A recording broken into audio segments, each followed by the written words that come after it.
So, Chris, hello and welcome to your author interview. Thank you very much. So, sounds a bit like this is your life, isn't it? So, just to give readers, potential readers of the book and watchers of this video, just a bit of the geographical context of all of our authors. What's your full name? Where were you born? Where did you grow up? And where do you live now? All right, yeah. So I'm Chris Thornhill, and I grew up sort of in southeast London, and moved around the UK a fair bit. Sort of spent some childhood in Manchester, moved back to London, and then in my career spent some time in Helsinki and Copenhagen. But I'm now based in West Sussex in Haywards Heath, and that's where I, along with my business partner, have set up our agency Growth Animals, and it's a sort of West Sussex based remote location sort of agency. Nice. International man of mystery. Yeah. Minus So, the dodgy suits. say it again. Minus the dodgy suits. Yeah. So, listen, Chris, just to help our readers know a bit more about Chris, find out about the man behind the chapter. If you think about somebody who knows you well, how would they describe you in a sentence or two? I think they'd probably describe me as being quite driven, quite decisive, but also quite creative at the same time. So, whereas I've always, particularly in my younger years, let's say, be very competitive person, hell bent on winning. As I've kind of grown up, the creativeness, the more thoughtful side has come through more, and I think has affected, part of the thinking that is behind both the agency I now run, but also the chapter that's gone into this book. So this idea of, if you put it against the competitive side, winning is still a core value for myself and for the agency I run, but not at any cost. You've got to win the right way. You've got to do it with integrity built into it. So, yeah, that's kind of where it comes from. That's interesting. I was going to ask you, what is your chapter about in How to Be a Six-Star Business? Yeah, so it's about, have you considered whether your marketing is ethical? And the whole thinking here is, there's a fantastic movement going on right now, particularly post-pandemic, where people and businesses are, jumping on the sustainability bandwagon in the most positive way possible. They're doing it for their own benefits. They're doing it because they know it's important for themselves, for their family, for the people they care about. But, as businesses as well, they're doing it because they know their consumers are interested in this now. And therefore, it is becoming more and more important, and almost, we could say, a hygiene factor for whether you're going to succeed as a business. But one of the things that often gets missed as part of this suite of sustainable stuff, if you like, is marketing. So people very much know that marketing is a great vehicle to communicate all the wonderful things you're doing around, whether it's saving the planet or treating your people well or whatever it may be. But sometimes the actual tactics behind the marketing that's done can be unethical. And often it's done not because people have any sort of bad intent, but because some of the tactics have always just been there, and people just, they fall into old routines and just do them without thinking. And so that's where this chapter comes in. It's almost to just help people to have a quick rethink and just say, maybe I haven't considered my marketing in the same way as I have perhaps my human resources or my supply chain. And therefore, by considering that too, it's almost a cherry on the cake of really cementing your position as being a six-star leader or a six-star business. Fascinating. It's a great chapter. And when you think about the chapter you have contributed to the book, what impact do you hope to create? Well, I think over time, I'd really love the people to think about this in the same way as they do all those other things I mentioned, supply chain, HR, how much giving back to charity, all these sort of things that are becoming integral parts of being a six-star business, a sustainable, ethical business. Marketing needs to be part of that suite. And, I referenced in my chapter the fact that there's this wonderful thing at the moment in the for-profit sector called B Corp. And a lot of businesses are making great efforts to become accredited B Corps, because they are so very thorough in making sure that you as a business are checking and doing all the right things around your supply chain, your power usage, how you look after the community around you, all these things. But even within B Corp, they're not really focusing at all on the marketing, and that's a gap, I think. Interesting. That is interesting. So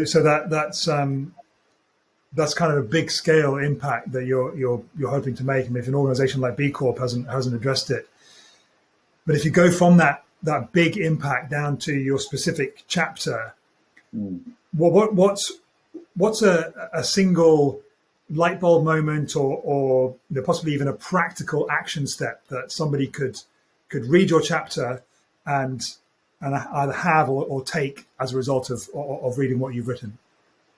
Yeah, so what I've tried to do is actually break it down into what does it mean for me as someone reading it, and I've tried to break it down into the old classic 4 Ps of marketing. The product, place, price, and promotion, because I think a lot of business people still understand that kind of basic structure.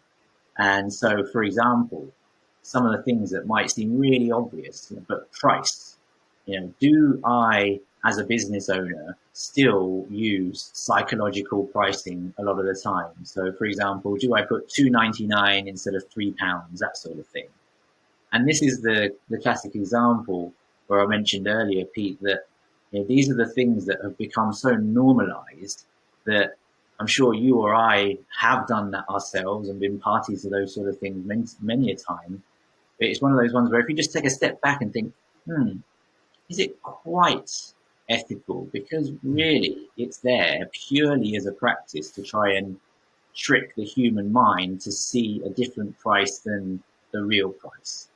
And one of the examples I use to sort of prove the power of that is that there's been some great research done around how changing from, say, a £5.99 to a £6 price point for cigarettes actually made a substantial difference to the number of respondents who were willing to consider quitting smoking.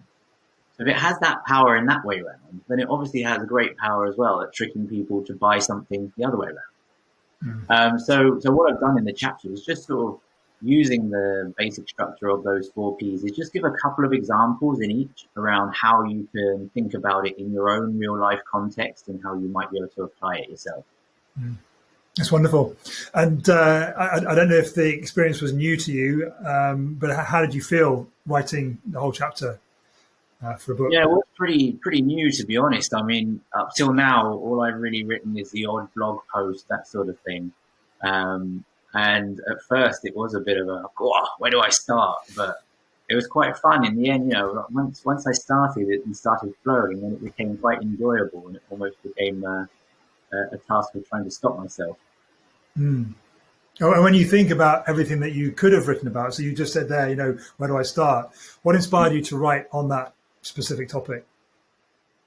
Well, I think because it's a topic that's really interested me since I sort of left my old corporate world, and given the changing mood, the changing opinions of people post-pandemic, it's a subject matter where every time I've spoken to people about it, they really find it quite interesting, and they generally kind of nod along and go, "Yeah, that's a good point.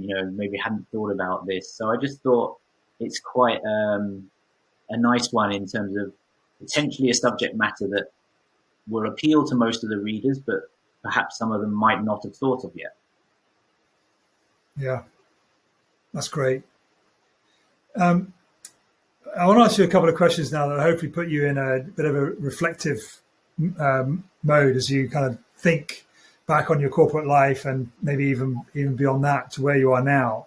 And as you look at your path that's got to where you are now, what would you say has been the greatest gift you've received, the greatest reward you've had from being on this journey? Ah, yes, that's a great question, actually, Pete, because I think there's been numerous occasions throughout my career where I've had really good bits of advice and feedback and I guess mentoring from people who've either been specifically a mentor at certain stages or managers or even just people I've met through networking, people like yourself who I've kind of met on chance occasions on things like a lunch club or other networking, and you kind of end up speaking and getting inspired by some of the ideas and things like that. So yeah, I think for me that's been the nice learning, and often it comes about at unexpected times. So that's where it really adds some special value, I'd say. Mm. And what would you say has been one of the most important skills you've developed? Either perhaps an innate skill which you've nurtured, or a skill which you've recognized that you've needed to develop to get you to where you are now? I think for me, probably the best skill that I've developed, but probably discovered that I had it sort of underlying as well, was the ability to prioritize. It's not one that often gets talked about, but it's so easy to get lost in a sea of stuff these days, especially with with the advent of sort of everything being at your disposal on your phone and being pinged notifications left, right, and centre. And of course, the more senior you get in your career, the more there is demand on your time as a person.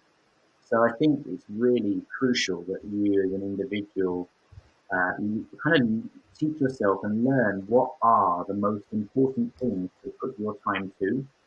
And within that set should not only be the things that are going to deliver you the best return on investment, so the things that are going to make you the most cash, but it's also prioritizing time for things like your own well-being and mental health, you know, making sure that certain bits of time with your family are sacred and don't get disturbed, giving yourself enough breaks around holidays, that sort of thing, and not having a phone switched on. Things like that are as important as being able to choose which is the most important meeting for you to attend that week. That's a great skill. Can you teach it to me sometime?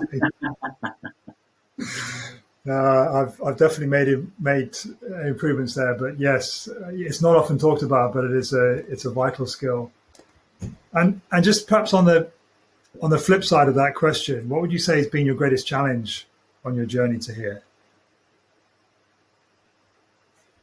I think lately my biggest challenge has been this conversion from a classic corporate world to an entrepreneurial world, because I think in the corporate world there's so much support for you within an organization of a decent size and above. And there's sort of quite clear structures and frameworks about where you go at each stage of your career and what's expected of you and all that sort of thing. But as soon as you step into an entrepreneurial world, there's all the brilliant stuff around the freedom and the fact that you're completely driving your own agenda. And, that's partly what's enabled me to do this and why I'm speaking to you today.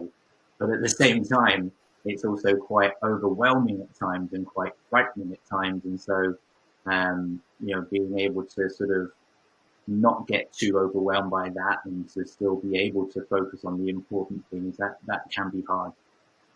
And how do you mitigate that? I guess I try to use the use a sort of close circle of people around me who I can bounce ideas off and sort of be very honest with. So whether that's my wife, also my business partner, that's quite important because it means at least then I don't get lost in just a sea of my own thoughts, and they can kind of ground me and bring me back to kind of what they know, I'm all about and what we're trying to achieve. That's wonderful. So important. Yeah. And so one last question then. Really appreciate your time this afternoon. The book is How to Be a Six-Star Business. So what does being six-star mean to Chris Thornhill, and why is it so important to you? I think for me, when people talk about 5-star, they have very clear visions in their mind, whether that's 5-star on a review site or a 5-star hotel. And when people talk about 6-star, often people don't talk about 6-star because they're not brave enough to talk about it.